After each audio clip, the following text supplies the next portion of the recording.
जैसा कि आप जानते हैं, बिहार चुनाव के नतीजों ने तेजस्वी यादव को एक बड़ा झटका दिया। लालू प्रसाद यादव की पार्टी 25 सीटों पर आकर सिमट गई। अब जैसे ही चुनाव के नतीजे आए, उसके बाद तेजस्वी यादव का तो कोई रिएक्शन सामने नहीं आया, लेकिन उनकी बहन रोहिणी आचार्य उनसे नाराज होकर घर छोड़कर चली गई, राजनीति से संन्यास ले लिया। लेकिन इसी के साथ ही एक मुसीबत खत्म नहीं हुई। दो मोर्चों पर ऑलरेडी तेजस्वी यादव घिरे हुए थे। एक तो पार्टी की हालत बहुत खराब हुई, एक परिवार के अंदर झगड़ा शुरू हो गया, अब तीसरा मोर्चा भी खुल गया है। पार्टी के अंदर के एक बड़े नेता खुल करके तेजस्वी के सामने आ गए हैं। उन्होंने लालू प्रसाद यादव को धृतराष्ट्र तक कह दिया है। ये वो नेता हैं जो लालू के संघर्ष के दिनों में उनके साथ रहे। ये वो नेता हैं जो लालू के साथ जेल में रहे। ये वो नेता हैं जो लालू प्रसाद यादव की पार्टी आरजेडी के राष्ट्रीय उपाध्यक्ष भी रहे। अभी इसी साल उन्हें राष्ट्रीय उपाध्यक्ष के पद से हटाया गया था। मैं बात शिवानंद तिवारी की कर रही हूँ। शिवानंद तिवारी ने क्या कहा ये मैं आगे आपको बताऊंगी, लेकिन उससे पहले मैं आपको ये बता दूं कि लगातार 14 तारीख से जब से नतीजे आए हैं, आरजेडी खेमे में सन्नाटा पसरा था। तेजस्वी यादव अब तक सामने नहीं आए, कोई बयान उनका सामने नहीं आया, पार्टी की कोई बैठक इस तरह की नहीं हुई। लेकिन अब जाके अपडेट आया है कि तेजस्वी यादव की पार्टी आरजेडी की एक बड़ी बैठक हो रही है, जिसमें लालू प्रसाद यादव, राबड़ी देवी, उनकी बड़ी बहन और सांसद मीसा भारती समेत जो आरजेडी के तमाम बड़े नेता हैं, उनकी मौजूदगी है। और सभी जो लालू प्रसाद यादव का आवास है उस पर इकट्ठा हुए हैं। ये मूवमेंट होता हुआ नजर आया है जो अब तक नहीं हुआ था। फाइनली आरजेडी जागी है और मंथन शुरू हुआ है हार को लेकर के कि इतना बड़ा झटका कैसे लग गया। जबकि याद कीजिए, इससे पहले जो चुनाव हुए थे उन चुनावों में आरजेडी के पास कितनी सीटें थी? 2020 में 74 सीटें थी। सबसे बड़ी पार्टी पिछले 2-3 चुनावों से आरजेडी बनती आ रही है। लेकिन इस चुनाव में ऐसी गर्त हुई कि तीसरे नंबर की पार्टी आरजेडी बन गई है। लेकिन आरजेडी की इतनी जो करारी हार हुई है, इसके ऊपर बड़ा जो तंज है वो शिवानंद तिवारी ने कसा है। शिवानंद तिवारी ने बाकायदा फेसबुक पर एक पोस्ट लिखा और इस पोस्ट के जरिए उन्होंने कहा कि पुत्र मोह में लालू प्रसाद यादव धृतराष्ट्र बने हुए हैं। और वो पुत्र मोह में इस कदर धृतराष्ट्र बने हुए हैं कि बेटे के लिए धृतराष्ट्र की तरह बेटे का सिंहासन को वो गर्म कर रहे थे। और साथ ही साथ उन्होंने कहा कि लालू प्रसाद यादव के बेटे को मैंने कहा कि एसआईआर की जो प्रक्रिया हो रही है, जो कि लोकतांत्रिक नहीं है, उसके खिलाफ वो सड़क पर उतरे, पुलिस के डंडे खाए, जेल में जाएं, अपना सर फुड़वाए। लेकिन तेजस्वी यादव ने मना कर दिया। राहुल गांधी तैयार थे इस सब के लिए और बाकायदा कहा तो ये भी जाता है कि राहुल गांधी की पार्टी की तरफ से तो ये कहा गया था कि अब वक्त आ गया है कि सड़क पर उतरना होगा। आप सभी जानते हैं वोटर अधिकार यात्रा तो हुई, लेकिन बात ये थी कि सड़क पर उतरने की। सड़क पर उतरने से तेजस्वी यादव ने मना कर दिया, क्योंकि तेजस्वी यादव अपने ख्वाबों में खुद को मुख्यमंत्री बनाकर बैठे हुए थे। शब्द टू शब्द उन्होंने क्या कहा है ये आपके सामने है। ये देखिए, ये वही पोस्ट है जिसकी चर्चा इस वक्त राजनीतिक गलियारे में काफी ज्यादा हो रही है। और इस पोस्ट में शिवानंद तिवारी लिखते हैं, बिहार आंदोलन के दौरान लालू यादव और मैं फुलवारी शरीफ जेल के एक कमरे में ही थे। लालू यादव उस आंदोलन का बड़ा चेहरा थे, लेकिन उनकी आकांक्षा बहुत छोटी थी। रात में भोजन के बाद, सोने के बाद उन्होंने वो चौकी पर लेटे हुए थे। उन्होंने अपना सपना बताया, राम लखन सिंह यादव जैसा बड़ा नेता बनना चाहता हूं। लगता है कि कभी कभी ऊपर वाला शायद सुन लेता है। आज दिखाई दे रहा है कि उनकी इच्छा पूरी हो गई। अब जो भी था, उन्होंने लालू प्रसाद यादव के सपने के बारे में बताया, लेकिन अब उन्होंने आगे कहा, शिवानंद तिवारी ने जो बहुत इंपॉर्टेंट बात कही, मैं तो स्वयं उस पार्टी का राष्ट्रीय उपाध्यक्ष था, उसके बाद ऐसी बात मैं क्यों कह रहा हूं? मैं राष्ट्रीय उपाध्यक्ष था, ये अतीत की बात हो गई। तेजस्वी ने मुझे न सिर्फ उपाध्यक्ष से हटाया बल्कि कार्यकारिणी में भी जगह नहीं दी। ऐसा क्यों? क्योंकि मैं कह रहा था कि मतदाता सूची का सघन पुनर्निरीक्षण लोकतंत्र के विरुद्ध साजिश है। इसके खिलाफ राहुल गांधी के साथ सड़क पर उतरो, संघर्ष करो, पुलिस की मार खाओ, जेल जाओ। लेकिन वो तो सपनों की दुनिया में मुख्यमंत्री का शपथ ले रहा था। उसको झकझोर कर उसके सपनों में मैं विघ्न डाल रहा था। लालू यादव धृतराष्ट्र की तरह बेटे के लिए राज सिंहासन को गर्म कर रहे थे। अब मैं मुक्त हो चुका हूं, फुर्सत पा चुका हूं, अब कहानियां सुनाता रहूंगा। शिवानंद।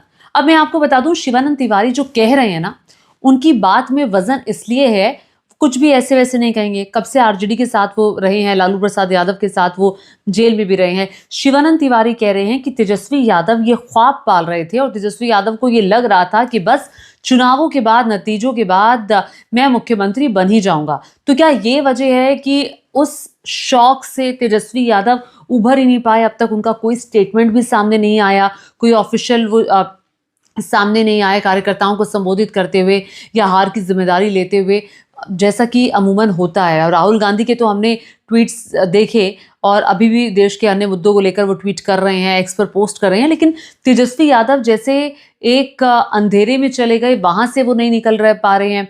तो तेजस्वी यादव को लेकर वो बड़ी बात कह रहे हैं, शायद जिसका जिक्र रोहिणी आचार्य ने किया था कि ये वो व्यक्ति है जिसका जिक्र रोहिणी आचार्य ने किया, संजय यादव और रमीज, इन लोगों ने क्या तेजस्वी यादव के सामने एक ऐसा माया जाल या घेरा बना दिया था कि भाई अब चुनावों के नतीजों के बाद तो आप सीएम बन ही जाएंगे, और इसीलिए तेजस्वी यादव सच्चाई से कोसों दूर जा रहे थे। या फिर उनको लग रहा था कि जैसा कि शिवानंद तिवारी ने उनको राय दी कि आप जाएं, सड़क पर उतरें, लाठियां खाएं और एसआईआर के खिलाफ आपको सड़क पर उतरकर चुनाव आयोग के खिलाफ आवाज को बुलंद करना होगा। उन्होंने मना क्यों किया? क्या था तेजस्वी यादव के मन में? क्योंकि अगर किसी को आंदोलन करना है तो सड़क पर उतरना होगा। अगर आप जेपी का आंदोलन भी अगर आप देखें, उस जेपी आंदोलन में लालू यादव ने भी बहुत लाठियां खाई थी, वो जेल तक गए थे, और उसी आंदोलन का हिस्सा शिवानंद तिवारी भी रहे। हालांकि शिवानंद तिवारी के बारे में मैं आपको बताऊं कि वो भी एक राजनीतिक घराने से आए हैं। उनके पिताजी जो थे वो कर्पूरी ठाकुर के साथ बाकायदा सड़क पर वो उतरे थे, कर्पूरी ठाकुर के साथ वो थे। लेकिन शिवानंद तिवारी एक सीनियर नेता रहे हैं। हालांकि ऐसा नहीं है कि वो सिर्फ आरजेडी में रहे, लेकिन जब समता पार्टी नीतीश कुमार ने बनाई तो वहां पर भी गए। 2 बार वो आरजेडी के कोटे से विधायक रहे और नीतीश कुमार ने तो उन्हें राज्यसभा तक भेजा राष्ट्रीय कार्यकारिणी में, लेकिन अब उन्हें जगह नहीं मिली। एक खींच भी उनकी है तेजस्वी के प्रति, इसमें कोई दो राय नहीं है। लेकिन अगर कोई बड़ा नेता कुछ कह रहा है तो उसका मतलब बनता है कि शायद पार्टी में सब कुछ ठीक नहीं चल रहा था और पर्दे के पीछे के सारे डिसीजंस जो थे वो सिर्फ और सिर्फ तेजस्वी यादव ले रहे थे। जो पार्टी के वरिष्ठ नेता थे उन्हें तक कार्यकारिणी में जगह नहीं दी गई। अब देखिए, जो वरिष्ठ नेता होते हैं उनको क्या कहा जाता है? वो एसेट होते हैं, क्योंकि उन्होंने राजनीति को बहुत करीब से देखा है। उन्हें पता है कि क्या स्ट्रैटेजीज चुनावों में जो पार्टियां हैं वो अपनाती हैं। उनको पता है कि जमीन पर उतरकर कैसे जनता के मन में जगह बनानी है। लेकिन शिवानंद तिवारी को ये लगता है कि उनके कहने को नजरअंदाज किया तेजस्वी ने, और उनको लगा शायद तेजस्वी ने कि ये जो कह रहे हैं ये ठीक नहीं है, ये उनके सपने में खलल डालने जैसा था, जैसा कि वो कह रहे हैं। लेकिन अब देखिए जरा, तेजस्वी यादव के लिए चुनौती अब एक नहीं है। पार्टी के अंदर एक बड़ा नेता जब आवाज बुलंद कर रहा है तो वो क्या 25 विधायक जो उनके साथ है वो उनको इंटैक्ट रख पाएंगे, या फिर वो छोड़ करके बीजेपी पर जिस तरह के आरोप लगते रहे हैं कि पार्टी टूट जाएगी या जैसा भी है। हालांकि तोड़ने की कोई जरूरत है नहीं, कि कोई ऐसा बहुमत के आंकड़े से तो कोसों आगे है जेडीयू और बीजेपी। लेकिन क्या पार्टी नेताओं को तोड़ने की भी कोशिश की जाएगी? क्या वो अपने 25 विधायकों को इंटैक्ट रख पाएंगे तेजस्वी यादव? और घर के मोर्चे पर जो एक बड़ी चुनौती आई है तेजस्वी यादव के सामने, रोहिणी आचार्य ने जो आरोप लगाए हैं कि मैंने भाई से नाता तोड़ लिया, चप्पल वप्पल चलने की बात भी सामने आ गई है। और ये भी कहा गया कि संजय यादव जो हैं और रमीज जो हैं, अगर वो खुद को चाणक्य कहते थे तो जिम्मेदारी लेनी होगी। क्यों आखिर तेजस्वी यादव उनका नाम आने पर उनके लिए तलवार लेकर खड़े हो जाते हैं, उनके लिए लड़ाई लड़ने को, अपने परिवार से लड़ाई लड़ने के लिए उतारू हो जाते हैं? ये समझ से परे है। रोहिणी आचार्य ये जरूर कहती हैं, हालांकि एक दिन उन्होंने कहा जब वो घर से निकली कि मैं पागल थी जो अपने पति से बिना पूछे मैंने पिता को किडनी दी, अपने बच्चों को छोड़ दिया। लेकिन इस पर उन्होंने कहा कि मुझे यहाँ तक सुनने को मिला कि मैंने अपनी गंदी किडनी अपने फादर को लगवाई। तो ये घर की एक सरफुटअव्वल है जो खुलकर के जनता के सामने आ गई है, जो नहीं आनी चाहिए थी। इस परिवार की दिक्कत को वहीं संभाल लेना चाहिए था तेजस्वी यादव को या लालू प्रसाद यादव को। हालांकि रोहिणी ने कहा कि मैं अपने रोते माँ बाप को छोड़कर आई हूँ, रोती बहनों को छोड़कर आई हूँ। तो फिर वो कौन लोग थे जिन्होंने रोहिणी आचार्य का इतना बुरा हाल किया या फिर रोहिणी आचार्य को रोने पर मजबूर किया या फिर चप्पल चलाई, ये एक विषय हो सकता है जिस पर बहुत सारी चर्चाएं मीडिया के संस्थान भी कर रहे हैं।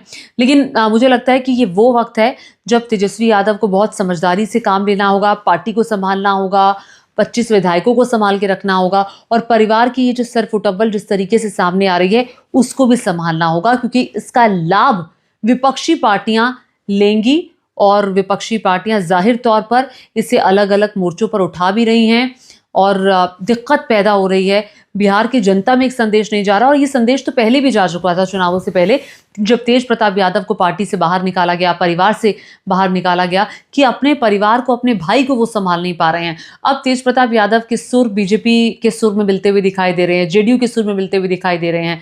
अब वो तेज प्रताप यादव को, रोहिणी आचार्य को कैसे मनाएंगे भी या नहीं मनाएंगे, पार्टी का भविष्य में क्या होगा, ये देखने वाली बात होगी। और सब कुछ अब उनके विवेक पर, तेजस्वी यादव के विवेक पर निर्भर करता है कि वो इस मुसीबत की घड़ी में कैसे अपने पूरे कुनबे को संभाल कर रखते हैं। आपको मेरा ये वीडियो कैसा लगा नीचे कमेंट करके जरूर बताएगा और साथ ही साथ मेरे चैनल को सब्सक्राइब कर लीजिएगा।